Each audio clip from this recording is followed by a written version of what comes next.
Hi everyone, welcome to another edition of the DJ Roscoe Sports Show for this Taco Tuesday, actually Fat Tuesday. Get your sweet treats on, get the donuts, and I think they call it punchkis. I'm probably mispronouncing that. I'm just a good little Jewish boy, so I don't really know. But enjoy your Fat Tuesday, enjoy your Taco Tuesday, and it is Tuesday, March 1st. Happy March, happy first day of meteorological spring, and my little boy LJ is sleeping because he's been waking up lately around 4:30 in the morning every day. And I've been getting up with him, and I'm exhausted. I got bags under my eyes. He's sleeping now on the car ride to go to go to class and go to school with Lulu, and have his Wendy's treat. Had 2 chicken nuggets and out like a light. It's like tryptophan in the chicken nuggets, like on Turkey Day on Thanksgiving. Gobble gobble gobble. So he had like 2 chicken nuggets, a few French fries, and he's out. But then when I try to transfer him to his bed, he's probably gonna wake right up and be up for the rest of the day. So hopefully he gets a nap. We're not gonna be too loud. We're gonna be very, very quiet. But he's resting, and but still would like to be part of the show. I got my Marywood baseball hat, my alma mater, who won their first 2 games of the season against Penn State Brandywine. The past Sunday, February 20th, won both games, and congrats to the Marywood Pacers. Once a Pacer, always a Pacer. So proud alumni there. Played 4 years there, volunteer coach for 4 years there. So very proud of the Marywood Pacers when they do well, and wish them great success in the new 2022 baseball season. LJ, maybe he'll be a future Pacer. Who knows? He wanted to be part of the show. And also, speaking of a 2022 baseball season, great segue. We're going to probably have a baseball season. Hallelujah. Hallelujah. After hours and hours, after days and months of all this nonsense. And the lockout started December 2nd on my little brother Henry's 20th birthday. They didn't bother even talk to each other for like a month and a half. They finally, after having some very nasty meetings with each other, some of them were like 15 minutes, they stormed off. And I'm like, your whole game might go up in flames. You don't have Mark McGwire and Sammy Sosa home run chase on the horizon. You don't have Cal Ripken's consecutive game streak on the horizon like you did when you lost the World Series, which was unthinkable in 1994, lost some of the 1995 season.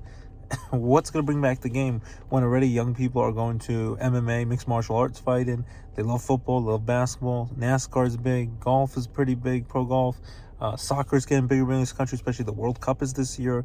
Speaking of World Cup, with the whole craziness going on with Russia's horrible invasion of Ukraine, now Russia, for the time being, is out of the World Cup in Qatar this summer. So that will be interesting to see how things develop with the whole situation. We just pray for all the people in Ukraine, and hopefully they will be okay, and their leaders and their people who are working so hard and being fearless throughout. Our heart goes out to them, and we just hope that they persevere and get to keep their country like they do.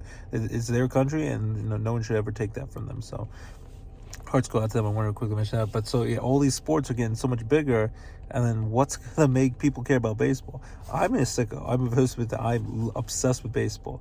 I can't get enough of it. Since I was like 6-7 years old, I've loved it. It's become an obsession with me. I collect all the trading cards. I had all the rookie cards. Ken Griffey Jr. was like our Michael Jordan with the backwards hat. Made baseball cool. The sweetest swing in baseball, that left-handed swing. Crushed home runs. Great diving catches and robbing home runs. Derek Jeter was my all-time favorite player as a kid. Growing up in Brooklyn, New York, watching him win 4 of 5 years, win the World Series, win the 5 World Series titles, and just have it go on that epic Yankee dynasty in the late 90s, early 2000s.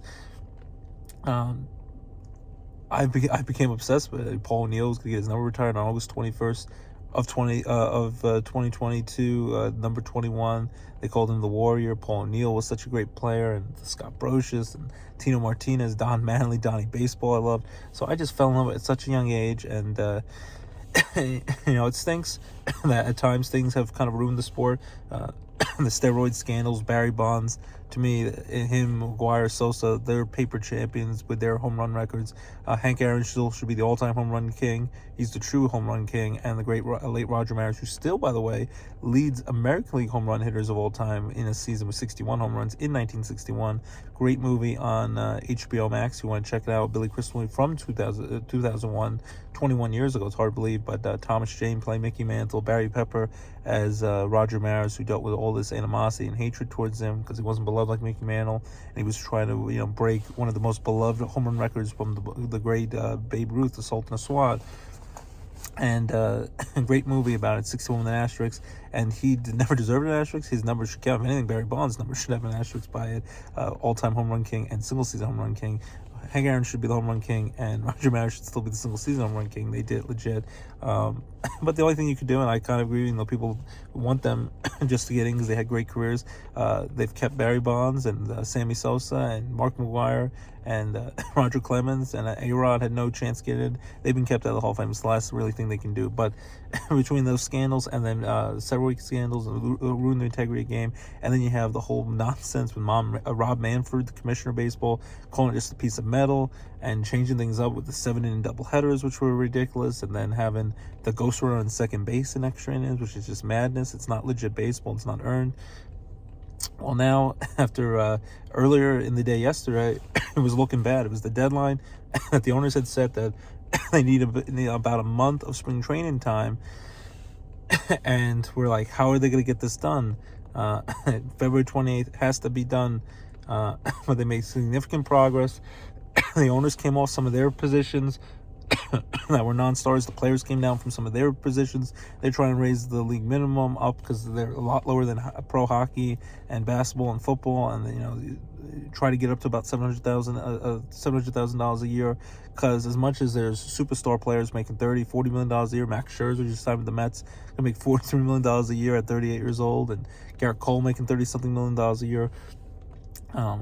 A big percentage of players, I think it's like 69% of the players make under $1 million. I know for regular people like us, that's crazy. It's still a lot of money. League minimum is like, 590,000, almost 600,000. It's crazy. I think it's like 570,000 actually. It's crazy money, but for an athlete and trying to get by and trying to make it, and you have to wait 7 years to become a full-fledged free agent and have control over how much big money you can make. You have to work your way up, and you have to work your way up to arbitration. Like Aaron Judge finally got to make $10 million last year, make big money in arbitration, but the first few years he had to play for like $600,000, which is, these athletes trying to make it, it's not easy. So they're trying to get the league minimum up. They're trying to get the less years of less years to get to arbitration. They were trying to battle for. They're trying to get the thing where, they have draft compensation when you sign a big free agent, because then a lot of teams didn't want to lose their top draft picks, so they weren't signing free agents, and older players were by the wayside. They're gonna have a universal DH. It looks like, which is great because you have older players like an Albert Pujols, Miguel Cabrera. They could play, almost forever. You could play well into your 40s. Nelson Cruz, a great power hitter. David Ortiz was a great power hitter. But imagine them if they not just have the option of playing in the American League, half the teams, you can play in all the teams, because then in the National League, they would need a DH, and you can have an older player who's big and strong. Let's say if Pete Alonso of the Mets or Aaron Judge of the Yankees, who've had injury problems, if they broke down as they got older, you can put them at DH, and they could still be productive power hitters and team leaders years into their career, where if they had to just play the field, play outfield, first base in stressful positions, their body might give out, and their baseball career would be prematurely ended, and all the fans would be for the worse for it, because we wouldn't get to see these great players put up the great numbers and possibly be Hall of Famers and all that. So, and it's also more jobs too, have the universal DH, and then the owners, the big bucks comes to the postseason. They want expanded playoffs. It used to be two teams. They used to be National American League team go right to the World Series, so kind of the playoff numbers are kind of out of whack now. And then there was League Championship Series, where you had two teams down, two teams there play in the Championship Series, then the World Series. Then they had the wild card. First year was 1995. After the 1994 strikes, you had a wild card team, and then 3 division winners, so 4 teams in each league, 8 teams. Then you had the 2 wild cards now, the extra wild card with the 1-game wild card game, which is exciting and makes the game really entertaining and thrilling, because you have like basically a Game 7 clutch do or die, Super Bowl of baseball, winner take all scenario in those wild card games. But then like the Dodgers, who had won over 100 games this year, had to survive barely a game against the Cardinals in a wild card game, which they shouldn't have had to play in a wild card game.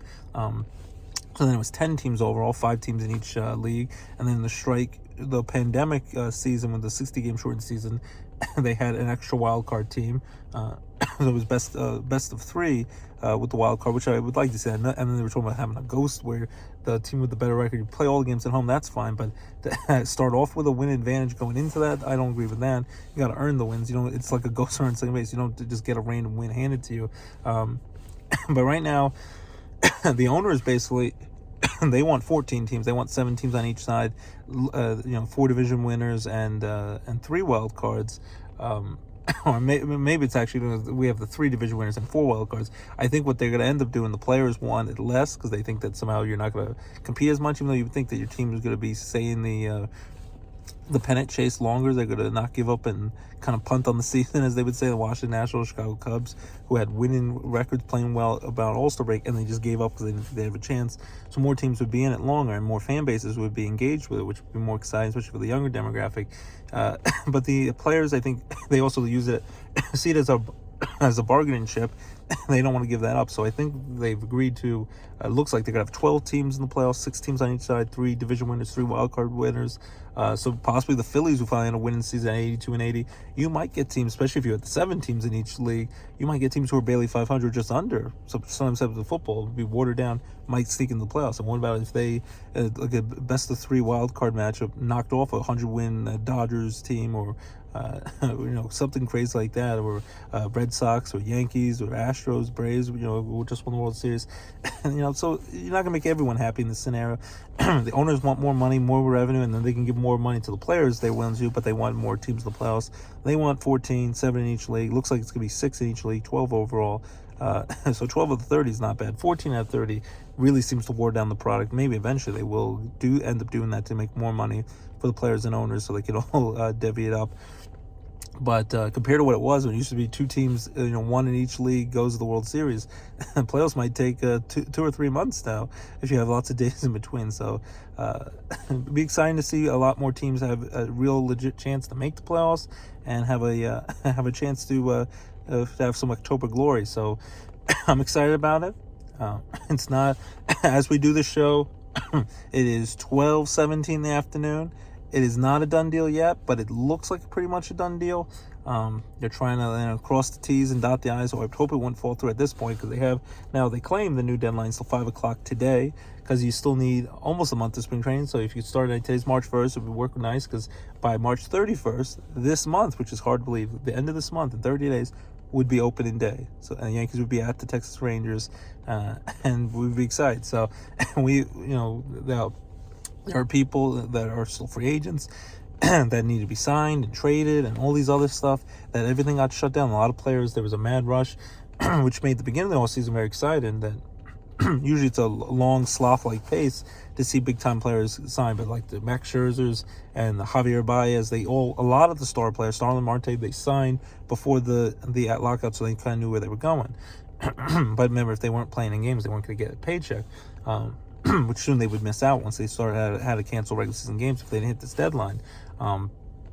But then there are the players who didn't get there before the lockout, didn't sign. There's Freddie Freeman from the world champion Atlanta Braves, a superstar, and there's rumors maybe the Atlanta Braves won't keep him. It's hard to imagine, because he's been the heart and soul of the Atlanta Braves for so long. An MVP, a World Series champion for them. Will the Braves bring him back or not? And there's other big markets, Mets, Yankees, other teams, Dodgers may be interested in him. It'd be interesting where these guys go. There's still a boatload of free agents who are still out there, and possible trade targets. Matt Olson of the Oakland Athletics, and superstar players who are out there. So when this deal gets done, hopefully today, it looks like it's going to be finalized. It's going to be exciting, because you got the football free agency and what Russell Wilson and Aaron Rodgers and Steelers going to do for quarterback, and Jimmy Garoppolo, and all this stuff and all this craziness. Aaron Rodgers wants $50 million a year. Show me the money big time. And then right when football free agency happens, you're going to have baseball free agency and trades and sign-ins, and people have to get hopefully they've been staying in shape in the offseason, report to spring training right away, probably by, maybe if they get signed today, maybe by this weekend, maybe by the beginning of next week, they have to start spring training, play at least a few spring training games. Usually it's more for the pitchers to ramp up their arm and everything, while the hitters... they're usually ready and chomping at the bit for the games to count right away, maybe after 2 weeks. So it's going to be a short and abbreviated spring training. Hopefully people don't pull hamstrings and injure themselves, because this will be blamed on that, because of the shortened spring training and the rush to the regular season because of this lockout. But finally, it looks like we're going to have baseball. Hallelujah, hallelujah. And then a mad rush of free agent signings and trades and rosters that have to be formed, because a lot of it was left to be continued. The guys who weren't able to get that mad rush before the December 2nd lockout. And now it looks like we're going to have a season. So I'm excited about it. let's get it done today before the 5 o'clock deadline. I think it's going to get done. I was following, refreshing my Twitter nonstop. Well, they called it baseball Twitter last night. And Ben Verlander and Bob Nightingale, Jeff Passan from ESPN, Jesse Rogers from ESPN. So many fun people I was following on ESPN and Twitter last night. They were giving updates about they're going to basically wear out their shoes. They were walking back and forth from the owner's side and the baseball side, player's side, like 14 different times until like 2 something in the morning. Then they finally had to call in at night. They've been there since 10 a.m. So they've been there, I think, for over 16 hours about that. And then they called it off then to 11 a.m. today. They would start the negotiations again. And the new deadline is 5 o'clock today for March 1st, which would be perfect because you start the new month of the year, March, where it's about to be spring, the month of spring. Baseball's supposed to start this month at the end of the month of March 31st. Regular season, real games that count. And now it looks like we're going to have a deal. And we're going to have baseball and crazy free agencies and moves. And we're going to get to see go Cubs go. And hey, Chicago, what do you say? The Cubs are going to win today. And the Yankees and the Mets and the Phillies. And with Bryce Harper and company. Shohei Ohtani, the Babe Ruth of baseball right now. With all his great home run power and pitching power. So I'm excited about it. Baseball's back. Looks like it's back, and we're excited about it. And hopefully the Yankees and the Mets will have possible Subway Series in tow. Who knows? Expanded playoffs. Maybe the Phillies could finally break their 10-year playoff drought. I've been in the playoffs since 2011. And, Steve Cohen, the Mets owner, he's spending big bucks. Might spend even more money after this lockout's over. And the Yankees, maybe they'll do something big and maybe even give Aaron Judge a big contract extension so he doesn't go into next off season. He becomes a free agent, and even though he says he wants to be a Yankee for life, it seems unfathomable that he'd leave because he's beloved with the 99 jersey. Everyone at Yankee Stadium loves him, just like number 2 with Derek Jeter. He needs to be like Derek Jeter and be a Yankee for life. So hopefully the Yankees do right by him and keep him. So a lot of exciting stuff. Derek Jeter, speaking of that, stepped down very unexpectedly, abruptly after 5 years with the Miami Marlins. The team improved. They started to elevate payroll, get some better players. Even in this past offseason, they made the playoffs in that shortened. I know some people think it's a fluke, that 60-game pandemic season. So they broke their playoff drought 17 years since their championship team that beat unexpectedly upset the Yankees in 2003 World Series. 17 years, 2020 took them to get back to the playoffs. And the team was on the upswing, but it seems like he said they didn't share his vision. They want to skimp and take maybe pocket some of the revenue sharing they're making it seem, and a lot of teams do that. They rather tank, and that was a big fight with the owners locking out the players. And the players are like, you shouldn't be able to just tank and just give away all your players. The Pirates stink for years. The Orioles have stunk. And basically just let your team be horrible, give your fans no hope of a winning team, just so you can make more of a profit. Where the big teams, as much as you might hate the Yankees and the Red Sox and the Dodgers and the Mets, they put money into the product and they try to give their fans a legit chance to win, try to get the best players imaginable. Where the other teams, as soon as the players get good, they dump them, get rid of them. The Oakland Athletics with Moneyball, which now even the big market teams use, and Tampa Bay Rays have been able to make it work with the opener relief pitchers starting the games and being creative and getting kind of journeyman players to get it done, and young players, and then they get rid of them and get new players, young players. But when they get a lot of money, when they're worth a lot of money, those players go, and then you're out of luck. So it's tough for those fan bases. So it seems like Derek Jeter, he's a known winner, one of the ultimate competitors, winning all the championships with the Yankees. He didn't want to sit there when he thinks the Marlins, I guess, lied to him, and didn't want to compete, didn't want to give him the resources to get the best players, and he was sick of it. So best of luck to Derek Jeter with what he's going to do next. There was a rumor that ESPN, just like they would want Tom Brady, who's retiring, as long as, the one is that Tom Brady might still change his mind and go to the 49ers, his boyhood team growing up, to play for them. But Brady's retiring, and a lot of teams want to see, a lot of networks want to see if he will be broadcast for them. Maybe he can make more than Troy Aikman's $18 million a year to leave Fox to allegedly go to Monday Night Football at ESPN. I know it's not a done deal, and there was a rumor that maybe Jeter, who at times had an icy relationship with A-Rod, didn't really get along after a while when they were on the Yankees. The whole steroid thing and all that, and the captain of the Yankees moving to shortstop, and A-Rod had to go third base. Jeter got to keep shortstop. And then maybe when they have the Manning broadcast with A-Rod this year and Michael Kay on ESPN, that maybe Derek Jeter would join him, which would be must-see television. But don't know if that will happen. He can make big bucks broadcast and do something else in business.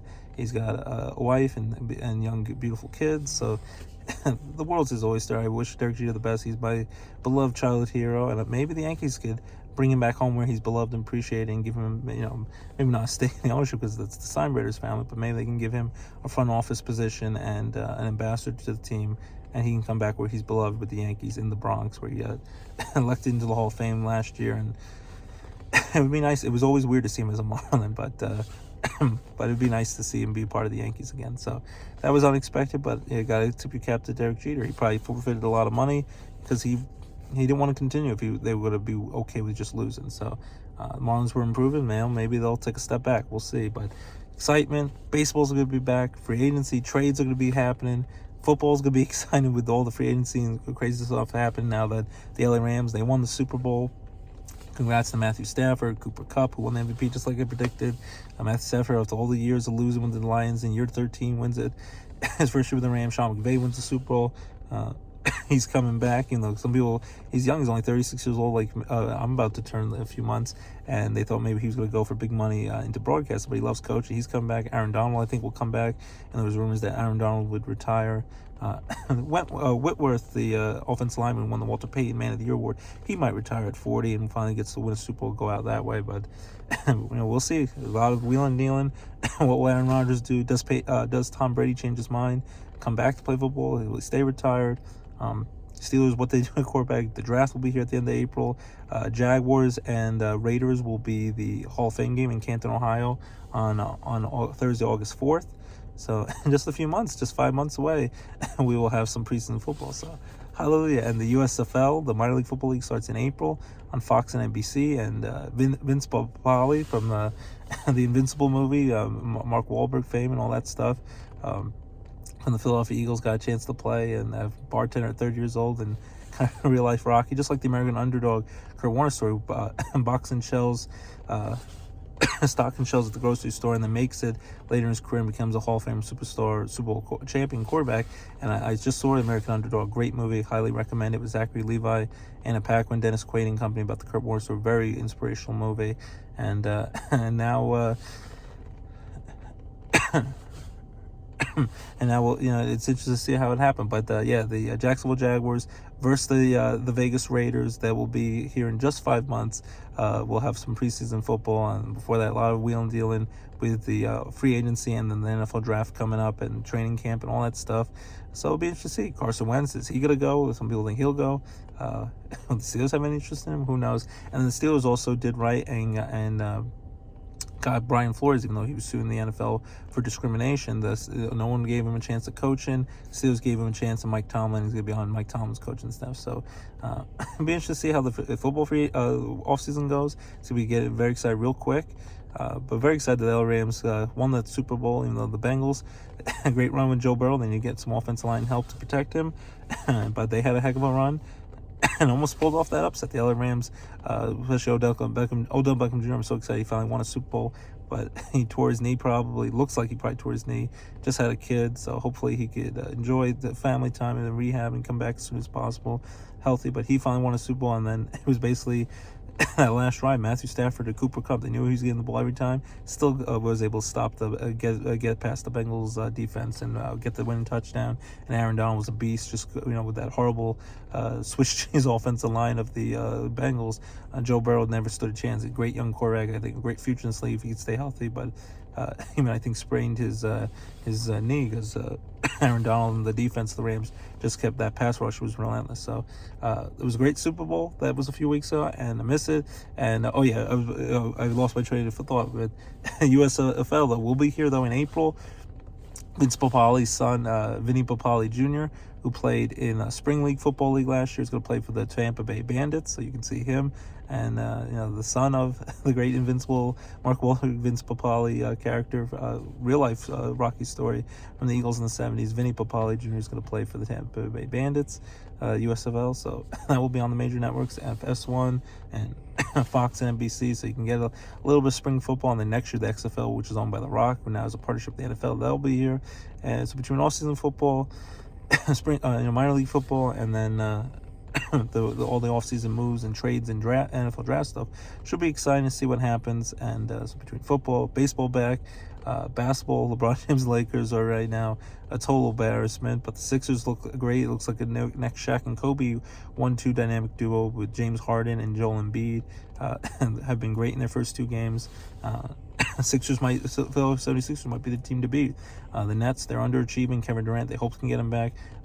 They hope that the vaccine mandate in New York will be lifted soon, so Kyrie Irving can play in home games, actually, not just play a part-time player just on the road because he doesn't want to get vaccinated. But they get rid of James Harden, he didn't want to be there anymore. They get Ben Simmons, who knows when he's going to be willing to play. He's had different issues where he says he's not ready to play yet. So we'll see. Will Ben Simmons work? Will with Kevin Durant and Kyrie Irving, and will they all get healthy? Because maybe the Nets will still be a team to beat. But right now the Sixers with James Harden, Fear the Beard, and James Harden and Joel Embiid have been amazing. So basketball's exciting. See what's going to go on with that. Hockey's exciting. Penguins playing well. Sidney Crosby just got his 500th career goal. Congrats to him.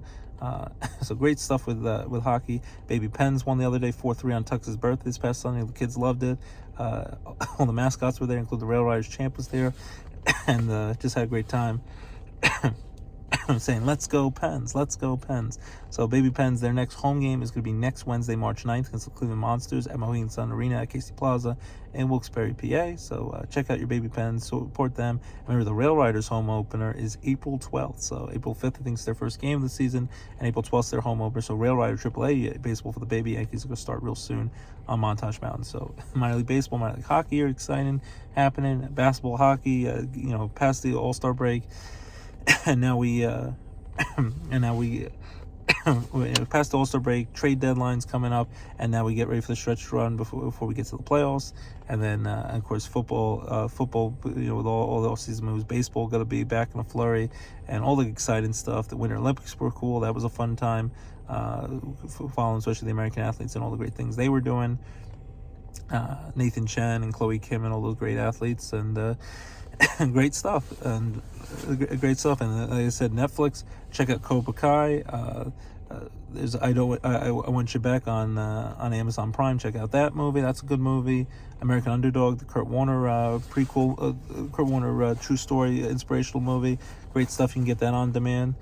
Marvelous Miss Maisel, my mom likes that on Amazon Prime. So a lot of fun shows on Hulu and Netflix, and the last season of Ozark broken up in 2 parts. Stranger Things coming back soon. Some good Netflix movies with Ryan Reynolds and Daniel Craig coming up. It's a lot of fun things. And check out the new Batman movie. We have our tickets for this